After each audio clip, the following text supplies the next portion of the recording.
Hello and welcome, my speedy turtles, to another episode of Bloons Tower Defense 6. Today, we're going to be showing you guys the most delicious strategy ever created in this game. So we're playing on Unpoppable right now. That means we've got 100 full rounds to deal with today.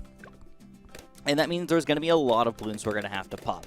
But we're playing on Unpoppable, so the one key thing about this is that everything is more expensive, even than chimps. Alright, but you've got one really strong advantage, and that's the ability to make extra cash flow. So Unpoppable isn't normally on people's top tier lists of most impossible game modes in the game, but it is something that can be difficult. It's not automatically easy or anything like that. And you only get one life, and you don't get those shield lives either, so losing a single life can be pretty devastating. So what we want to do is we want to try to get some money flowing in this game. And the easiest way to do that is by starting off with a pretty quick banana farm. And also using one of the best towers in the game for regular old balloon popping power. We're talking about our boomerang here. Now, one thing that we got to keep in mind is that, yes, we don't have those extra shield lives, but we do have those random 20 road spikes in the bottom here, which, if a balloon does sneak through, well, we've got it covered for at least a little bit, right? So, the one thing about this strategy is I will say that I'm a little bit lazy. So, the one thing I am going to be using is a banana farmer. Alright, but this isn't one of those strategies where I'm going to be building 5,000 banana farms and have infinite money by the end of the game. The point of this is just to get some extra cash. Just a little bit. And we're going to be really, really happy with that. You know, so let's make it happen. So the main strategy of this, again, revolves around boomerangs, because boomerangs are probably the best starting tower in the game, anywhere besides chips. In chimps, they lose that extra monkey knowledge, which gives them 2 or secondary revolving glaives here, meaning they pretty much get the max popping power out of themselves, like, every time. This is not with any extra bonuses, by the way. This is just regular monkey knowledge activated. So that's pretty sexy. Oh, God. Oh, God, guys, you know what I just realized? I just realized that I didn't even use my free dart monkey here. So I guess let's just throw him down. Let's throw him down in the backpack here, not because I think this is a good spot, but just because it's going to get out of my way if things really go down the way I think they're going to go down, which is involving a quote-unquote alchemist. Now we've got our hero, so I'm going to be using Adora today. You can go with any hero you want, but I really like Adora because she's a great early to mid-game tower, and even though she loses a little bit of edge in the late game, we're going to be having some extra cash flow by the end of the game, so it won't really matter as much, right? So the next thing you're going to do is you're going to want to get one ninja. Just pile them up all next to the same people. Just get a nice little pile-up going here, and you're going to be pretty happy because you've got cam detection now, you've got some extra purple popping power, and just a little bit of extra damage, which is going to matter a lot in the long run. Now here's where things get really, really, really interesting, and I'm going to recommend this to you guys in almost any game that is not chimps mode. Maybe half cash too, it can be a little bit difficult, but what you want to do is you want to get this guy on last, and you want to get a bottom path, acid pool, and lead to gold. And if you can get it before round 28, even better, because you're going to make your money back. No problem here, and trust me on that, guys. You're going to make cash flow to the extreme. Oh, look at all this free money. Free money, $50 every single time we pop one of these guys. Delicious. Oh, man, I love it. Make sure you've got a reasonable amount of cam detection at this point. I just went for a 101 ninja. I think he's going to be the best ninja because we're going to end up getting a 402 ninja eventually. But before we get there, we got to make extra cash, and this is the guy to go for. It's a rubber to gold. Now, for the rest of the game, all right, for the rest of the game, this guy is going to make us so much extra money, he's going to easily pay for himself on top of, obviously, popping balloons. Like, how can you go wrong with a tower like this? You pay for yourself. I don't know exactly how many rounds it takes to pay for himself, but easily going to pay for himself over the next 66 rounds we've got to play this game, boys. One other thing to keep in mind with this guy is that larger potions is probably what you want to get, but acidic mixture dip is completely useless unless you really, really want to put him next to another tower here. Alright guys, the next step in this strategy is really where things get interesting. We're going to finally get our Alchemist going. So we're going for a double Alchemist play today. But the main guy is going to be our Berserker Brewer, even better, our Stronger Stim when we finally get to him. But I'm not going to get the Stronger Acid like usual. The main difference between the other cross paths that you can get is Stronger Acid is going to, well, the second tier upgrade is going to allow your towers to be alchemized for longer. But the Faster Throwing allows you to alchemize more people. And when I want to alchemize 3 different towers, I want to make sure I'm throwing as fast as possible. So that's why I'm doing it like this. I'll share with you guys, it does really, really suck hard, though, that, like, things are so expensive, you know? I mean, we're making extra cash, and we're, like, doing a really good job here, but it's still just, like, things cost so much money. I don't know if I like how much money things cost. It's a little upsetting. But here we go. We're ready for the Moab here. Again, we're making a lot of extra cash here. We're going to make sure we use Adora's ability here on top of this Moab, because this is probably one of the most difficult parts of this entire strategy, is popping the Moab, right? But we do a pretty good job there. We pop that guy. And now I think we're golden for a really, really, really long time. So what we're going to do now is we're going to bring all of the different money-making techniques together and finally make a cohesive, awesome unit of money-making strategies, right? So we've got our single banana farm, which got us started in the game. He's made us $5,500. He's basically paid for himself, and for the rest of the game, he's going to make a lot of extra cash flow. So what we're going to do is we're going to say, well, you know, maybe we don't want this banana farm right now. Maybe we could do something better with the money, and we definitely can. So we're going to end up getting a bottom path village. We're going to wait until we have... it's worth about $6,000, so we need to save up about $6,000 here in probably a round or two. We're going to sell our banana farm, because that is 100% allowed in this game, guys. You can sell in this game mode. What? You can do that? We're going to buy a monkey town. Now what's going to happen is we're going to be making extra cash flow from this guy. Everything's going to turn to gold, and then every tower inside of the range of this village is going to be making us extra cash. All right, 50% extra cash, too, I might add. That's a pretty good chunk of change right there. Now, don't forget, there's nothing wrong with rebuilding our banana farm that we just sold, and now we're back in action. We made a bunch of extra cash, and we're ready to go. Now, check this out. This is round 49, one of the toughest Bloon rounds in the game. So what I'm going to do is I'm going to get my Bionic Boom Boom. All right, this guy shoots pretty fast, which, you know, it's not like one of those things where you really, really, really need to get this guy. But I think for the rest of the game, just having a really nice boomerang here is going to be awesome, especially when I'm planning on getting a 5th-tier boomerang eventually. All right, so just try to check this out. This is 54. This is like a really, really difficult round most of the time. And I kind of want to just show you guys really quickly, like, how easily we're owning this while making extra cash, and we're able to afford our 4th-tier banana farm already. Yeah, I mean, if you ask me, that's pretty gosh darn sexy, to say the least.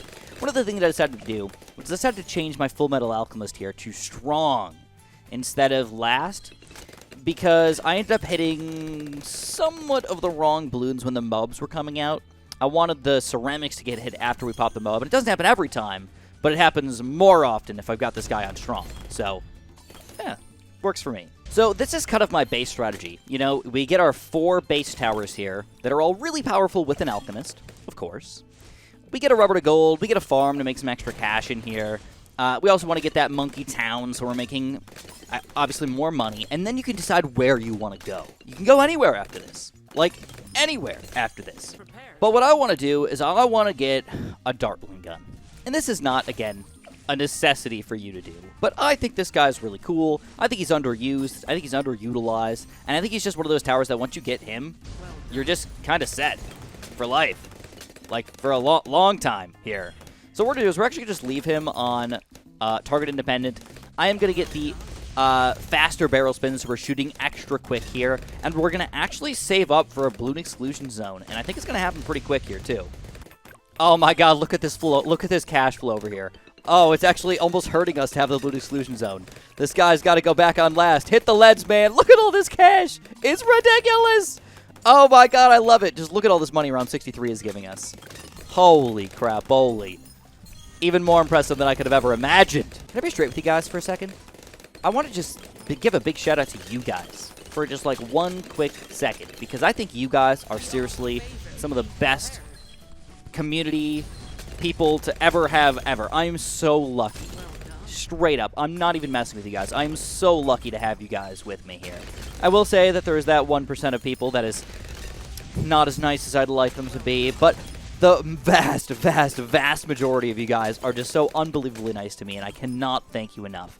And one of the things that I want to say is that the comments that you guys think that I don't read, I read almost all of them, I just don't respond to all of them, especially the ones that ask me to respond. Those are the ones I specifically don't respond to, otherwise it becomes a festival of me just responding to people all the time, just to say that I responded. But anyways, The one thing that I learned recently from the comment section was actually how effective the Monkey City was, which is going to increase our influence radius, which helps a lot for just making extra money or having more towers in the range over here.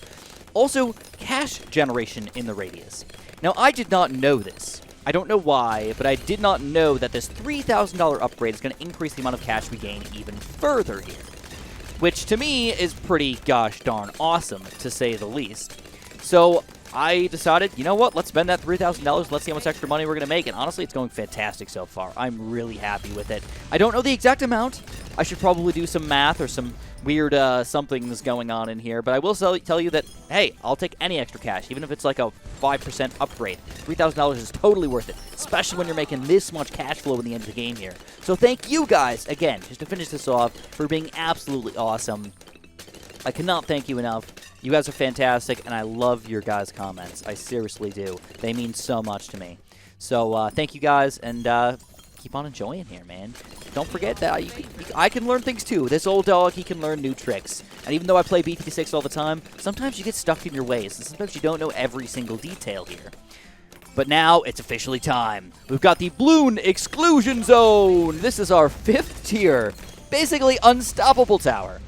Now keep in mind, we got this on Impoppable. We didn't really struggle that hard here. We played a little spicy. Some of the road spikes ended up getting deleted. So that means, you know, at the very least, we were close to dying a couple times. But if we're going to die, guess where we're going to die? Round 10, round 12. We restart. We wasted 2 minutes. If we die on round 83, if you want to restart after that, I mean, holy crap, dude, you just wasted 40 minutes. Like, what's the point in that, dude? Restart a couple times on round 10 or 15 or even 20, rather than go all the way up to round 98 and lose and then be upset that you wasted all that time to get literally nothing. A big fat goose egg, baby. Can I be honest and say that I think this strategy is, like, so delicious that it's almost a little boring? I mean, you're just watching all the balloons get deleted as soon as they walk on the screen here. Like, why would we even want to watch this nonsense? To be honest, I don't know. I don't know why you'd want to watch this unless you want to enjoy Super John Bombo and his weirdness over here. But I guess I could turn this into a tiny bit of a story time with Chris, just to kind of chill while we finish off this game over here. First of all, $80,000. Again, this money is adding up very, very quickly. We sold him once and he was making about $6,000, but now we've got about $60,000. It means we easily paid for ourselves about 3 times over already. Well, about 2 times over already, but soon to be 3 times over already. And what we're going to do is we're going to get a Perma Brew over here. Now, all of our towers in range are just going to get exponentially more powerful over here. It's going to be frickin' ridiculous. So what's going on in my life, guys? Honestly, I used to do story time with Chris all the time. I used to tell you guys everything going on in my life all the time. And no offense to you guys, but watch times seemed to go lower when I would do story time with Chris. So that means that there were some people that enjoyed, but again, the majority of people would just say, I want to watch Bloons stuff, and that's fine. So lately what I've been doing is I've been giving members extra stuff. So actually, I'm not sure if this guy can pop DDTs. I'm going to watch that really quick. Let's see round 90. But then I'll talk about what's going on in my life here. If it doesn't, I mean, I'm going to go for MIB. But if it does, then we're golden. Oh, yeah. Oh, yeah. Oh, God. So what's this guy? Oh, I forgot. He's got Perma Brew. They can automatically pop leads. Doesn't matter, bro. Look at that. I was thinking, you know, the acidic mixture dip is good and all, but does not work that great on super fast shooting towers. But when you've got the automatic all-time acidic mixture dip, that's automatic lead popping power right there, bro. Delicious.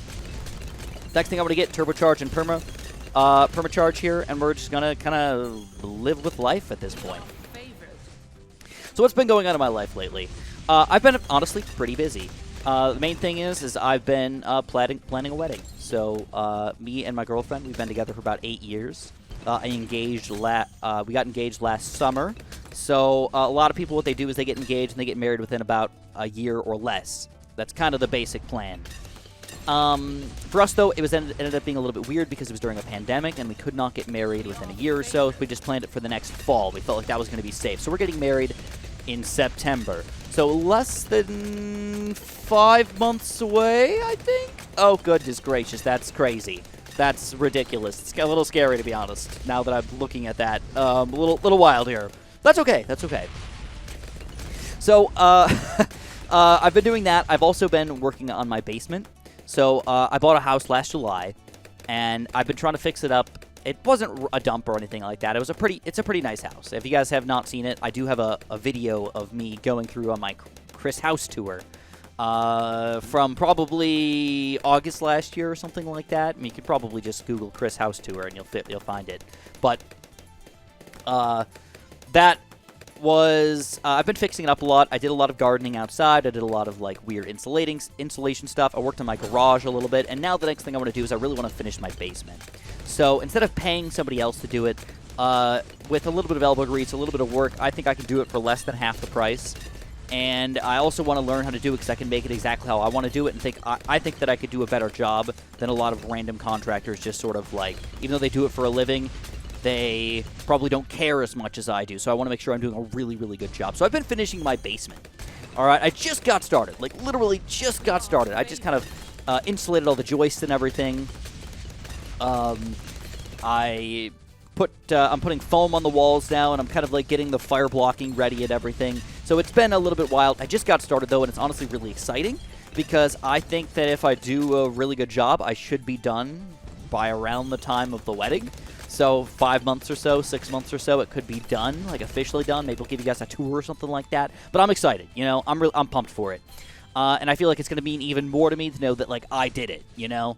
So, anyways, that's really, really exciting for me. It's like top-tier things of I really, really want to do. I like to think that I'm pretty good with my hands and pretty good at, like, doing things like that. So, I don't have all the knowledge available, and that's why I've been looking at a lot of YouTube videos or looking at my friends or my dad for help, and hopefully they can kind of get me through all of this. But check this out, by the way. This is round 98.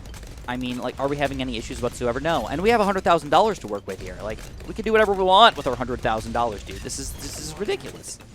I don't even know what I want to build, but we could build whatever we want if we wanted to. I guess one tower that's not that bad to build, just as a good safety net here, is one of these guys. Let's throw him down here. Look at the range go, by the way. So, anyways, that's what's been going on. Another thing that's been going on in my life is I'm a big fish keeper. All right, I like aquatic animals. A quick story, very quick. I bought my friend bought me a guppy when I was like 10 years old. It was pregnant. It had babies. I ended up having about 10, 15 guppies, and at this time in my life, I didn't understand this, but those guppies had babies, and then the babies had babies with each other, and then the babies had babies with each other, and I basically had a gigantic guppy farm going where I ended up with like 60 guppies at one point. It was pretty crazy, to say the least. But now I'm a big fish keeper, and one of the big things that I've been into lately has been shrimp. So I've got some shrimp in my tank now, and they are surviving. They're doing fantastic, and I'm really excited for that too. So things are looking up for Super John Bombo. Hope things are looking up for you guys. If not, I can only wish you more luck in the future, and hopefully things go your way. But if you guys enjoyed, press that like button for me. Make sure you subscribe. Make sure you get ready, because this was seriously one of the easiest, most delicious strategies in Bloons Tower Defense 6, and I hope you guys enjoyed it. We didn't over-farm. We didn't over-eco. We just had fun. We played it well, and it worked out wonderfully. I feel like this monkey right now with a big thumbs up. Thank you guys so much for watching, and have a super-duper delicious day.